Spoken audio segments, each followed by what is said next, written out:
Hi there, welcome to Create with Copper. Today I'm going to show you how to make your own earring findings. And if you want to see more techniques and tutorials like this one, hit that subscribe button. Let's get making.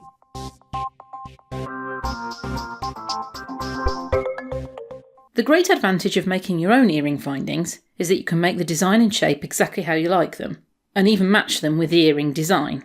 In this video we're going to make a basic version, and I'll take you through the design elements so you can start to experiment and make the hooks how you want them. So I'm starting with a small length of wire, and I'm using 0.9mm here, which is 19 gauge. You need a wire that's thick enough to hold its shape, but fine enough to get through an ear piercing.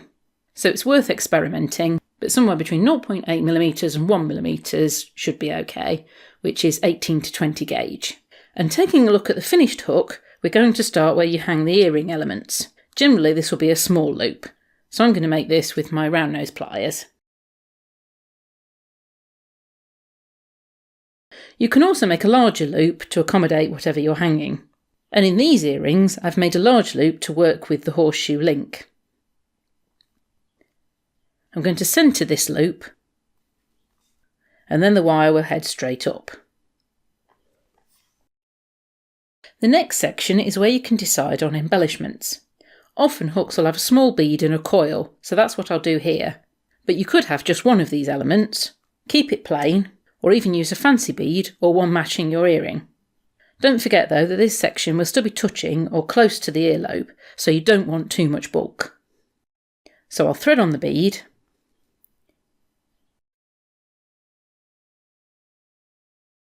and then I'll make the coil on the wire. This is a scrap of 0.4mm or 26 gauge wire, but you could experiment with what you have to hand. I'd probably go up to 0.6mm wire, which is around 22 gauge. I'm going to take it around 7 times here, but you can go around as many times as you like. I make sure that my coils sit tightly next to each other, and then I'll just trim off the ends.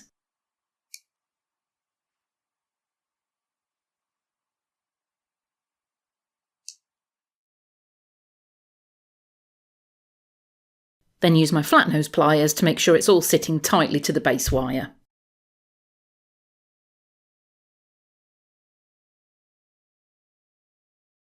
Then I can just slide that coil down to the bead to complete the embellishment. I'm now ready to shape the hook. So first I'm going to bend that wire forward with my flat nose pliers.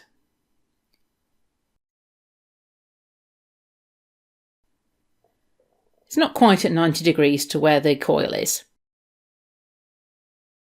And then I'll use my bell making pliers to shape the hook. And I think I'll use the third largest size here, but you can pick a size to suit.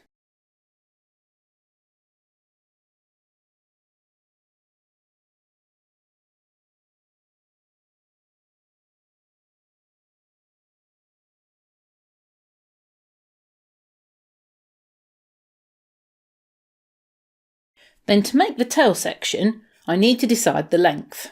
I tend to make them a little longer than the bought hooks, and I find this helps balance the earrings and stops them working their way out. But it's worth experimenting with what's comfortable for you. So I'll cut this to length,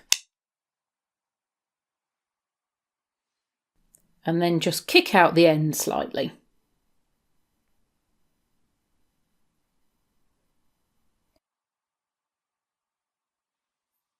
I'm now going to hammer along the hook gently to strengthen it.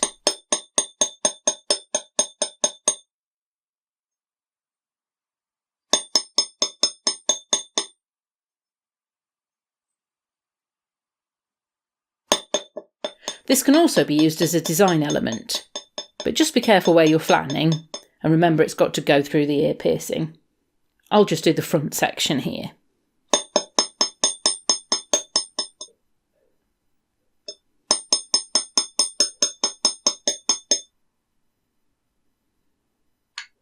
And you should find the wires now keeping its shape and more difficult to bend. And finally, I'll file the end so everything is rounded and smooth and won't catch.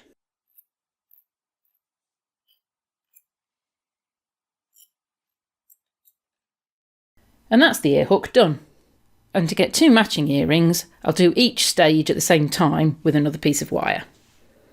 Now this is the fairly traditional shape, but don't forget to experiment with the shape, the length and the embellishment to create the ear hooks exactly how you want them.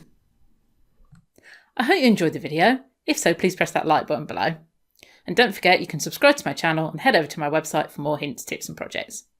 Thanks for watching and I'll see you soon.